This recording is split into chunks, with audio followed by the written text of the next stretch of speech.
So to ask this right here, you know, this probably debate people get tired of hearing about, but we growed up luckily really seeing them both play. Who that? As far as who the GOAT is.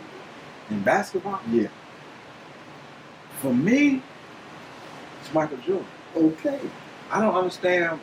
How is it in comparison? Is there any comparison? When to me, you know, no disrespect to Kobe Bryant or nothing like that, but to me, I never called Kobe or Kobe Bryant. I always called him Lil Mike. Yeah.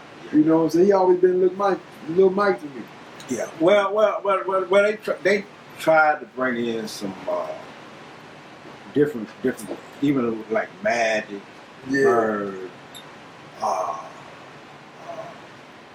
But I don't think nobody, you know, Kareem, Wilt Chamberlain, Bill Russell. I understand that. Now they don't got where they started breaking it down by era. Yeah. But for me, and I don't know if I'm biased because I watched him play. We watched him coming to the league. Yeah, exactly. You know? Exactly. And we watched him when Magic and Bird was in their prime. Yeah. And what he came in and did to the league. I don't know if I'm biased because of that, but I don't even think it's just because of his play. Right.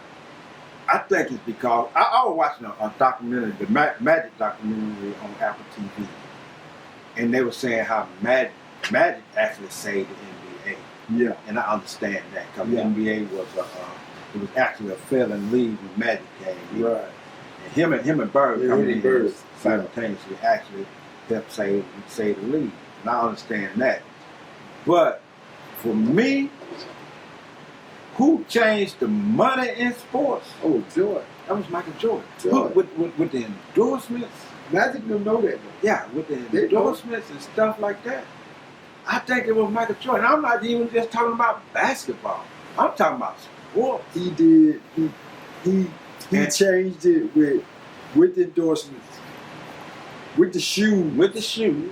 But his style of play too. His style of play. You know, it was everything that all the greats was all in one. Yeah. You know, from Dr. J to Iceman. Yeah. To the best defensive players or whatever. That was them all in one at Jordan. And he displayed taking a team that was at the bottom all the way to the top. And selling out for years and years and years. Selling out the arena for years. For years. Yeah, I don't think nobody. Well, and never lost in the final. Well, like I say, back to that documentary on Magic. Magic somewhat did. He didn't take a team that was at the bottom, but he took a team that was sinking at the time. Right. And brought the Lakers back to what they need. But the Lakers had been there before. Right. Chicago had never been nothing. You know what I'm saying? You know, the Lakers that went there 9 straight years and didn't win, but won, I think. Boston was beating the hell out of them. Jerry West and all them. Yeah, so they had been there before, and then they was in L.A., you know, but Chicago had never did nothing. Never did nothing until Jordan got there and you know, LeBron is LeBron. Yeah. You know, you can't take that from LeBron. You can't take that from Kobe. But as far as the GOAT, you can't compare it to his champion. I don't care how many times you've been. If you done lost one, you can't compare to what Jordan did. Yeah. You know what I'm saying? And as far as what he meant to the game, what it meant to the sport. You know what I'm saying? Yeah, exactly. What he meant to the whole culture. Yeah. You know, of sneakers. Sneakers. I was watching President Obama give out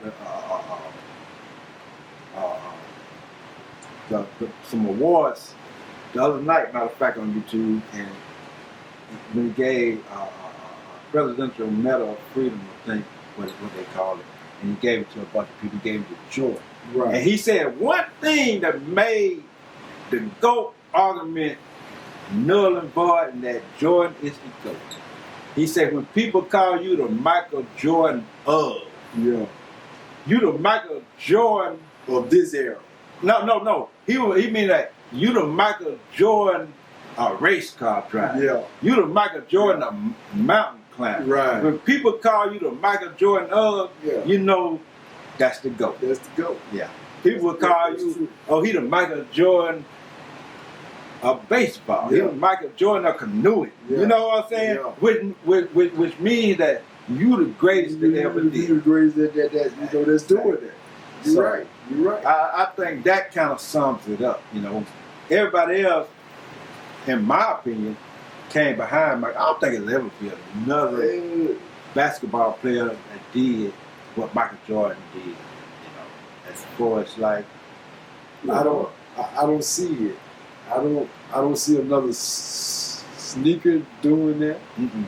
I don't see just what he meant to the game. Yeah, You know how he played the game. yeah, exactly. You know, and how he won when he won. Exactly. Because think about it now, it was one season. I don't know if it was the season when Rodman was there or one of them seasons when Rodman was there.